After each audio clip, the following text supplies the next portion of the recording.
de las diferentes constituciones. Todos los documentos que yo muestre en este minuto son originales. Vamos a hablar de la Constitución del 25. La característica fundamental del 25 está a la cabeza de Sandri, y dicen que es una de las constituciones más democráticas que ha existido. Sin embargo, también hay que decir que fue hecha entre cuatro paredes, no fue plebiscitada. Eh, Tiene una gran tradición burguesa y no tiene mayor cambio hacia lo que se podría decir su legado, que es una constitución moralista o de engaño. Eh, se construye lo que nosotros estábamos diciendo y me interesa rescatar, que es el Tribunal Constitucional. Además también tiene el derecho a reunirse sin previo aviso, sin armas. Tiene las condiciones del Banco Central. No es una constitución como la óptima. Esta que tengo acá me la regaló Amanda Altamirano y es del año 71. ¿Sí? Esta es la constitución del 25. Luego del 25 vino el golpe de Estado y en el año 80 se plebiscitó espuriamente la constitución del dictador. Para ello vamos a escuchar la voz del presidente Frei cuando se reunió por primera vez en el Teatro Caupolicán y lanzó su proclama para el rechazo. De los artículos transitorios. La Constitución sometida ahora a plebiscito, como ya todos lo saben, entraría de hecho en vigencia el año 1990, de tal modo que se estará votando un proyecto que tendría aplicación a fines de esta década. Durante ese largo periodo, lo que regirán fundamentalmente son los artículos transitorios. De acuerdo con ellos, el presidente que se autodesigna con nombre y apellido y la Junta de Gobierno concentrarán el poder constituyente, el poder legislativo y el poder ejecutivo.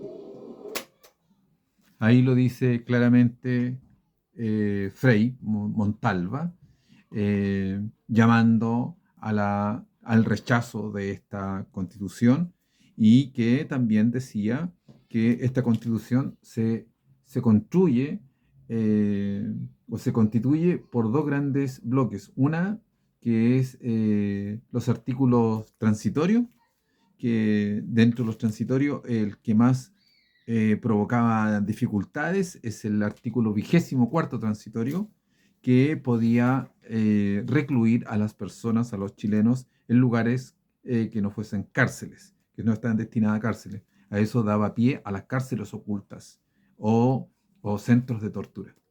También se podía exiliar y también relegar.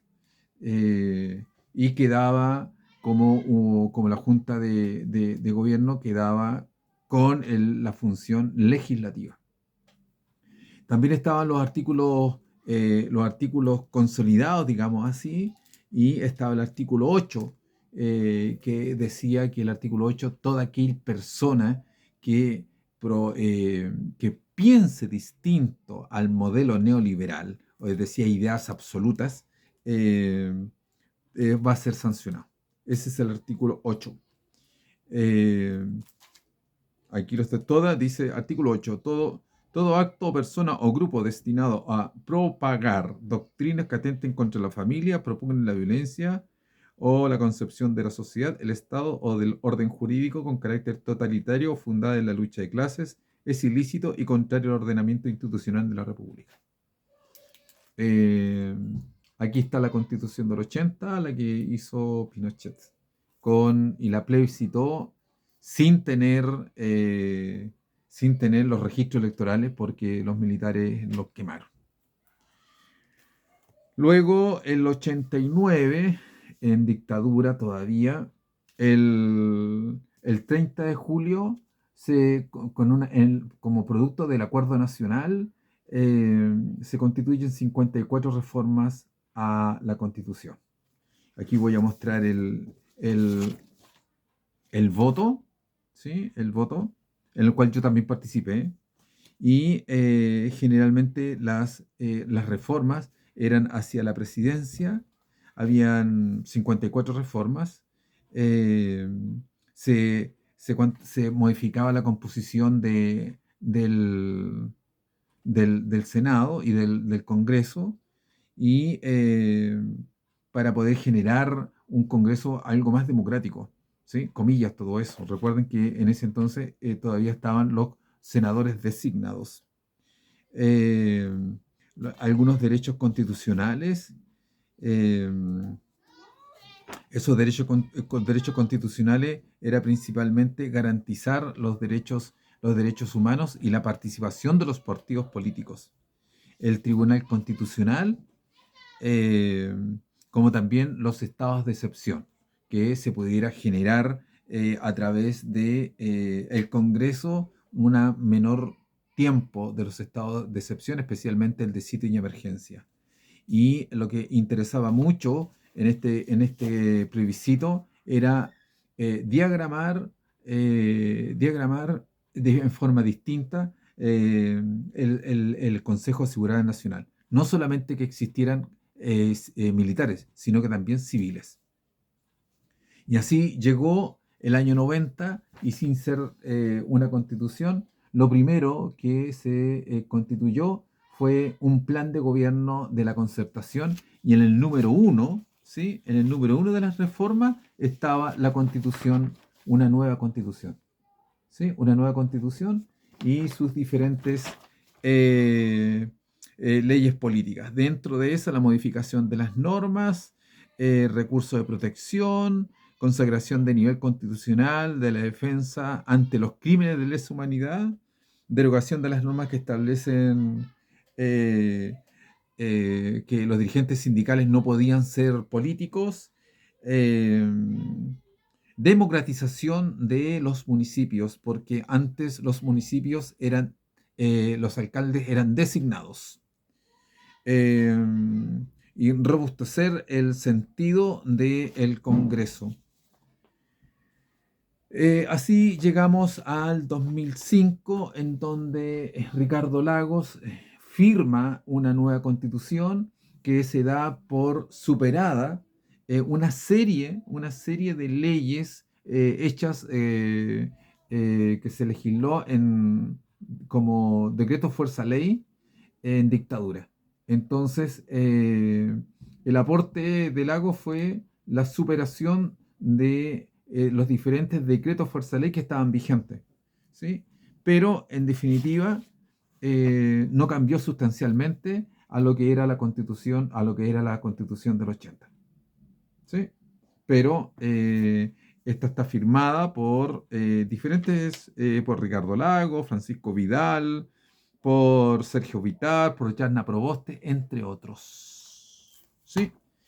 Luego, con el gobierno de Michelle Bachelet, se llamó a cabildos, ¿sí? A cabildos, y se hicieron cabildos en todo Chile, y la constitución o el tipo de, de, de constitución que se quería quedó en una gaveta oscura de alguna. Ahora, tenía un problema eso, hay que decirlo también, que los cabildos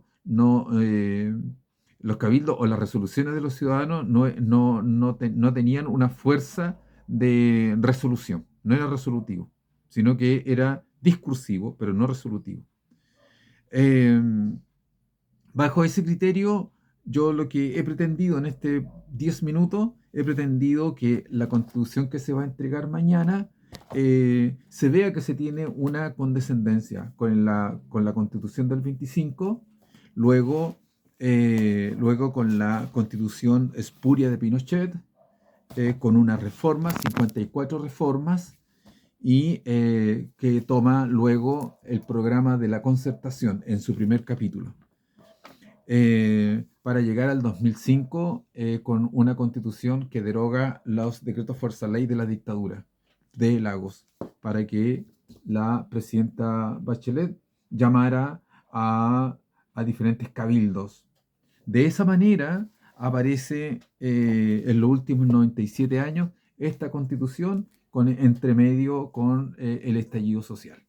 Entonces, esta constitución, que es la que vamos a conocer mañana, este es el borrador, no aparece de la nada, ¿sí? Está constituida por 97 años, un siglo, ¿sí? Entonces, eso es lo que quiero dejar establecido en este video de 10 minutos, ¿sí? Que no aparece sola, que no hay una situación de refundición de nuestro país, sino que no se está refundando, se está reformando, ¿sí? Reformando y cambiando lo que se ha tenido desde el año 80, ¿sí? Acá participaron 4, acá 155. 4, 155. Vamos a ver cómo resulta en la próxima semana. Voy a dejar invitado para que la próxima semana veamos y discutamos los avances y los aportes que entrega esta nueva constitución.